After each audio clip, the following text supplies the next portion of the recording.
Mari kita faham apa yang dikatakan sebagai pemerintahan dan pentadbiran.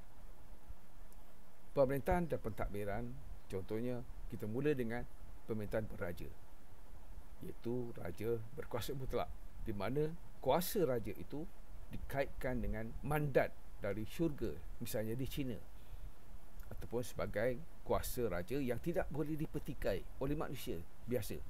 Cuma hanya Allah ataupun Tuhan saja yang boleh mempertikaikan tentang kuasa pemerintah itu. Itu mengikut pandangan. Kalau di Rusia mengikut ajaran Kristen, itu juga di China mengikut ajaran Buddha. Jadi dia mempengaruhi siapa yang memerintah, siapa yang membuat keputusan dan siapa yang mentadbir. Keadaan ini berubah apabila wujudnya monarki baru. Ini semasa zaman Rusia misalnya, di mana dalam sistem monarki baru ini raja-raja sama ada di Rusia, raja-raja di England seperti James pertama dan Charles pertama, mereka memiliki tentera raja. Begitu juga Raja Louis ke-14 di Perancis. Ini yang dikatakan sebagai monarki baru, di mana raja tidak lagi bergantung kepada golongan bangsawan dan rakyat biasa sebagai tentera yang akan membantu ini dari segi mentadbir dan memerintah. Tapi raja sekarang mempunyai tentera mereka sendiri yang dibayar gaji, diberikan tempat tinggal dan diberikan kemudahan, dan mereka sudah pasti setia kepada raja. Itu yang dipanggil monarki baru. Keadaan pemerintah juga membawa kepada apa yang dikatakan sebagai perkongsian kuasa. Jadi bila berlaku perkongsian kuasa, timbul isu sama ada raja itu mahu mengekalkan kuasa suci raja itu, ataupun raja sanggup berkongsi kuasanya dengan golongan bangsawan, gereja, untuk kepentingan semua penduduk yang tinggal di kawasan ataupun di negara mereka. Itu yang dikatakan sebagai piagam ataupun makna carta.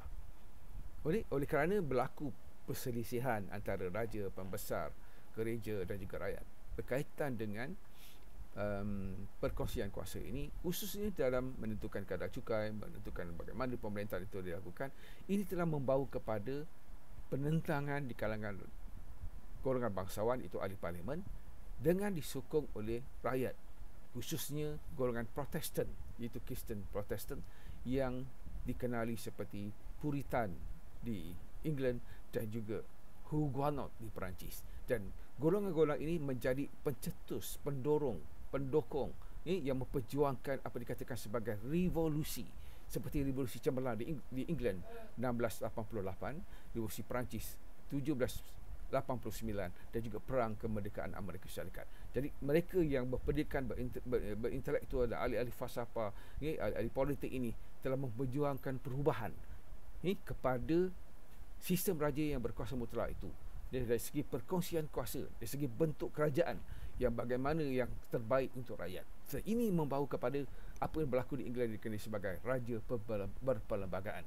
Apabila Raja James kedua dan keturunannya dinaikkan semula sebagai raja setelah dijatuhkan oleh revolusi cemerlang 1688. Begitu juga apa yang berlaku di Perancis apabila Raja Louis ke-14 dan isinya akhirnya dijatuhkan hukuman pancung menggunakan gelotin. Dan ini membawa perubahan, dan kalau kita lihat di Perancis tidak ada lagi raja. Tak ada lagi raja di Perancis, dan Perancis adalah sebuah negara republik.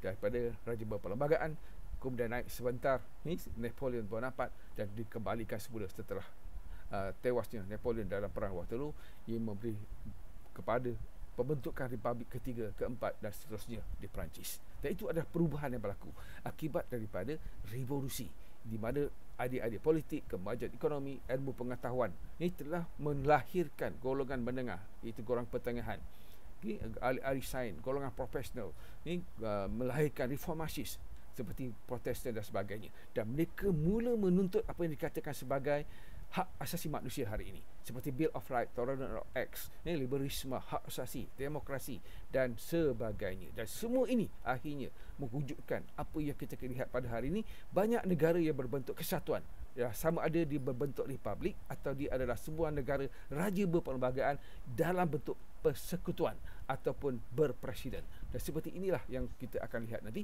apa yang berlaku di Perancis sebagai contoh negara kesatuan, dan persekutuan Amerika Syarikat ini sebagai sebuah negara persekutuan yang menggunakan kuasa presiden sebagai peneraju, iaitu ketua negara dan ketua kerajaan.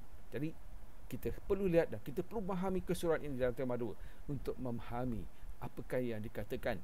Ini bagaimana untuk memilih satu bentuk kerajaan, dan ini adalah apa yang berlaku dalam sejarah, dan sejarah adalah perlu kita belajar, kita fahami, ya, menjadi iktibar dan supaya tidak mengulangi kesilapan yang sama. Jadi pihak manakah yang mempunyai otoriti untuk membuat sebarang keputusan, itulah yang ditentukan oleh rakyat pada hari ini yang dikatakan sebagai pilihan raya.